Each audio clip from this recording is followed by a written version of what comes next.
NDTV, Gautam Adani, PM Narendra Modi, Ravish Kumar. पिछले कुछ दिनों से ये नाम एक साथ चर्चा में है और वो भी खास तौर पर इसलिए क्योंकि रवीश कुमार के एनडीटीवी से इस्तीफा दिए जाने के बाद लगातार रवीश कुमार ने व्यापारी गौतम अडानी पर आरोप लगाए कि सिर्फ और सिर्फ रवीश कुमार के चलते ही गौतम अडानी ने पूरा का पूरा एनडीटीवी खरीद लिया। और इसमें लगातार वो पीएम मोदी का भी जिक्र करते रहते हैं कि ये दोनों दोस्त हैं।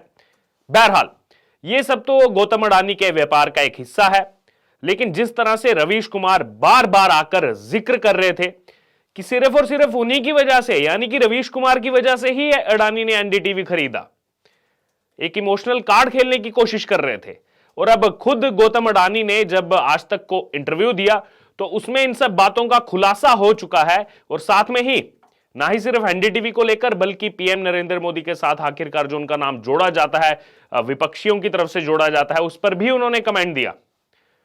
दरअसल गौतम अडानी ने एनडीटीवी के बारे में बोला कि जो मैनेजमेंट है एनडीटीवी का और एडिटोरियल है, दोनों के बीच में लक्ष्मण रेखा होगी। जी हां, और साथ में अगर बता दें आपको तो भारत और एशिया के सबसे बड़े रईस हैं इस समय गौतम अडानी। हाल ही में मीडिया कंपनी एनडीटीवी में मेजॉरिटी स्टेक जो है उन्होंने खरीदा है।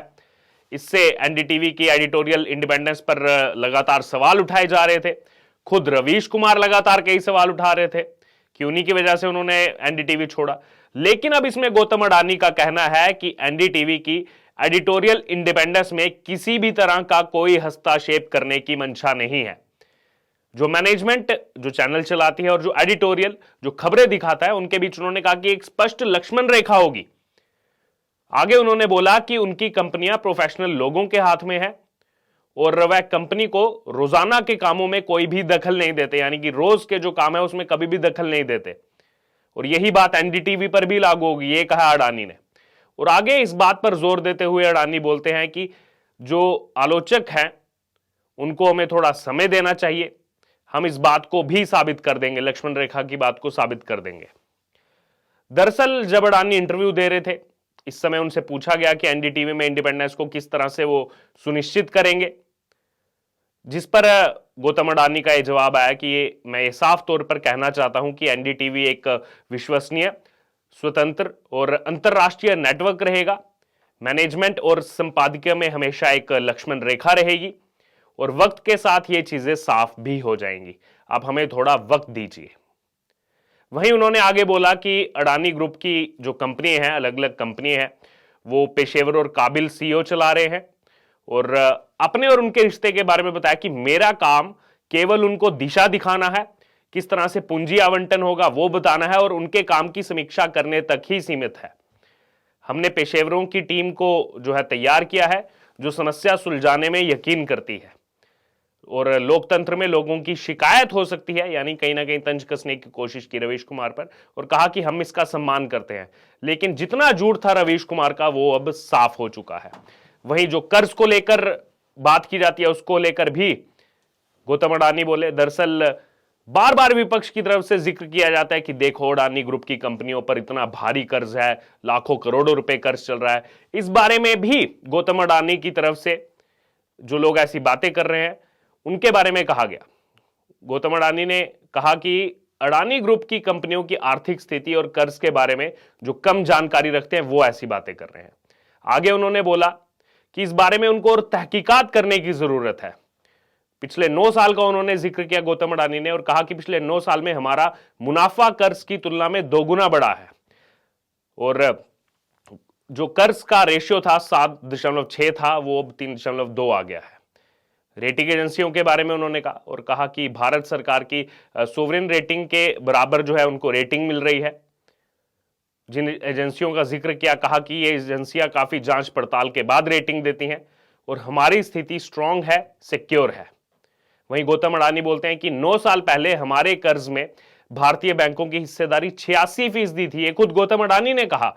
और अब बोल रहे हैं कि अब वो मात्र आकर 32% रह गई है। तो आप तुलना तो करके देखिए, कांग्रेस के समय कितनी थी, बीजेपी के समय कितनी है। वहीं उनसे जब सवाल किया गया कि आप उन आलोचकों को क्या कहेंगे जो कहते हैं कि आपकी जो जबरदस्त कामयाबी है, इसके पीछे पीएम नरेंद्र मोदी का हाथ है। पीएम नरेंद्र मोदी की वजह से आज गौतम अडानी इतनी ऊपर पहुंचे हैं। इस सवाल का बेसब्री से सबको इंतजार था। इसको लेकर गौतम अडानी कहते हैं वो इसलिए क्योंकि प्रधानमंत्री नरेंद्र मोदी और मैं एक ही गुजरात प्रदेश से आते हैं, इसलिए मुझ पर इस तरह के निराधार आरोप लगाना आसान हो जाता है, क्योंकि मैं भी उसी गुजरात से हूं। फिर कहते हैं कि मैं अपने औद्योगिक सफर को 4 भागों में बांट सकता हूं। कई लोगों को जानकर आश्चर्य होगा कि मेरा सफर जब राजीव गांधी प्रधानमंत्री थे तब शुरू हुआ।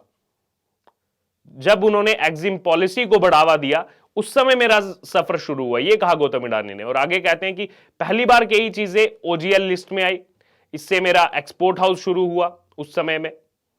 अगर वो ना होते तो मेरी शुरुआत इस तरह की नहीं होती। उसके बाद वो कहते हैं कि दूसरा मौका 1991 में आया, जब नरसिम्हा राव और मनमोहन सिंह ने आर्थिक बदलाव शुरू किए।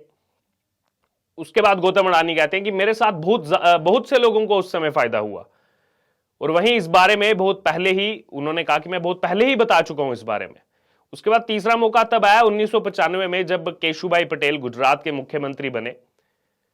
उस समय जो है सिर्फ मुंबई से दिल्ली तक का NH8 ही विकसित हुआ था। और वहीं उसकी दूरदर्शिता और पॉलिसी के बदलाव से जो है मैंने मुंड्रा पर पहला पोर्ट बनाया, जिस मुंड्रा पोर्ट का बार बार जिक्र आता है। ये तब बना चुके थे गौतम अडानी। और फिर कहते हैं कि चौथा मौका 2001 में आया, जब गुजरात में मुख्यमंत्री नरेंद्र मोदी ने बदलाव कार्य शुरू किए। उनकी जो पॉलिसीज चेंज की, उन्होंने आर्थिक बदलाव को जो है बदलने की शुरुआत की। उससे कहीं ना कहीं जो है अविकसित क्षेत्रों का विकास हुआ, जिससे जो हमारा उद्योग जो पहले से सेटअप हो चुका था वो विकसित होना शुरू हो गया।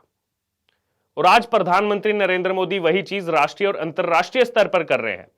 तो पूरा का पूरा अरिथमेटिक जो है वो गौतम अडानी ने बताया इस दौरान। और जो उनके आलोचक हैं उनको कहते हैं कि दुर्भाग्यपूर्ण है कि मेरे खिलाफ इस तरह की बातें बोली जाती हैं। ये सब निराधार है और हमारी जो प्रगति चल रही है उसके खिलाफ ये पक्षपात की राजनीति है। और आगे बोलते हैं कि सच तो यह है कि हमारी सफलता किसी एक व्यक्ति की वजह से नहीं हुई है।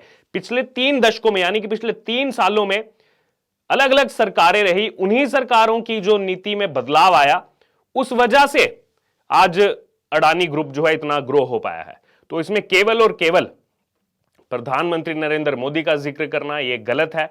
तो यहां पर गौतम अडानी के इस इंटरव्यू के बाद कई सारी चीजें जो है साफ हो चुकी हैं। रवीश कुमार जो बार बार आकर के अलग अलग जगह इंटरव्यू दे रहे थे, इमोशनल कार्ड खेलने की कोशिश कर रहे थे कि देखो अडानी ने मुझे खरीदने की कोशिश की, हजारों करोड़ रुपए लगा दिए मेरे पीछे। साफ तौर पर यहां पर अब गौतम अडानी इस मामले में बोल चुके हैं कि ये उनके एक व्यापार का हिस्सा था, अडानी ग्रुप के व्यापार का एक हिस्सा था। जो बाकी उनकी कंपनीज है, बाकी उनकी जो कंपनीज चलती हैं उसमें भी इसी तरह से वो व्यापार करते हैं। और मैनेजमेंट का रोल अपना बिल्कुल अलग है, एडिटोरियल का रोल अपना बिल्कुल अलग है।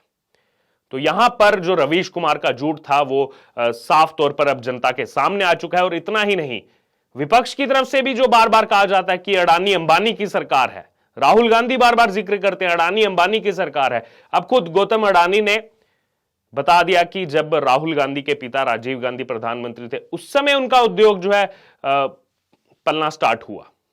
तो सिर्फ और सिर्फ पीएम नरेंद्र मोदी का जिक्र करना है गलत है। पिछले 3 दशकों में जितनी भी सरकारें आई, सभी ने जो नीतियों में बदलाव किए, आर्थिक बदलाव किए, अपने अपने जो है विकास कार्यों के लिए पॉलिसीज बनाई, देश के विकास कार्यों के लिए पॉलिसीज बनाई, उससे हमारा उद्योग बढ़ा। जिस मुंद्रा एयरपोर्ट की बात की जाती है वो आज नहीं, वो आज से दशकों पहले बन चुका है। क्योंकि अब तेजी से जो है हाईवेज का विस्तार हो रहा है, विकास कार्य तेजी से बढ़ाए जा रहे हैं, इसीलिए वो जमीन पर ज्यादा दिखाई दे रहा है और लोग कहीं ना कहीं टारगेट करने की कोशिश कर रहे हैं। बहरहाल, अब इसको लेकर आपकी क्या राय है आप हमारे साथ कमेंट बॉक्स में शेयर कर सकते हैं। जो कहा गया गौतम अडानी की तरफ से और जो रवीश कुमार आरोप लगा रहे थे, उन सब आरोपों का खंडन हो चुका है। यहां पर खुद गौतम अडानी आकर इनडायरेक्टली वे से जिक्र कर चुके हैं, एनडीटीवी के बारे में बोल चुके हैं, पीएम नरेंद्र मोदी के बारे में बोल चुके हैं। अब इसको लेकर आपकी जो भी राय है आप हमारे साथ कमेंट बॉक्स में शेयर कर सकते हैं और इससे जुड़े तमाम अपडेट के लिए बने रहिए हमारे साथ। धन्यवाद।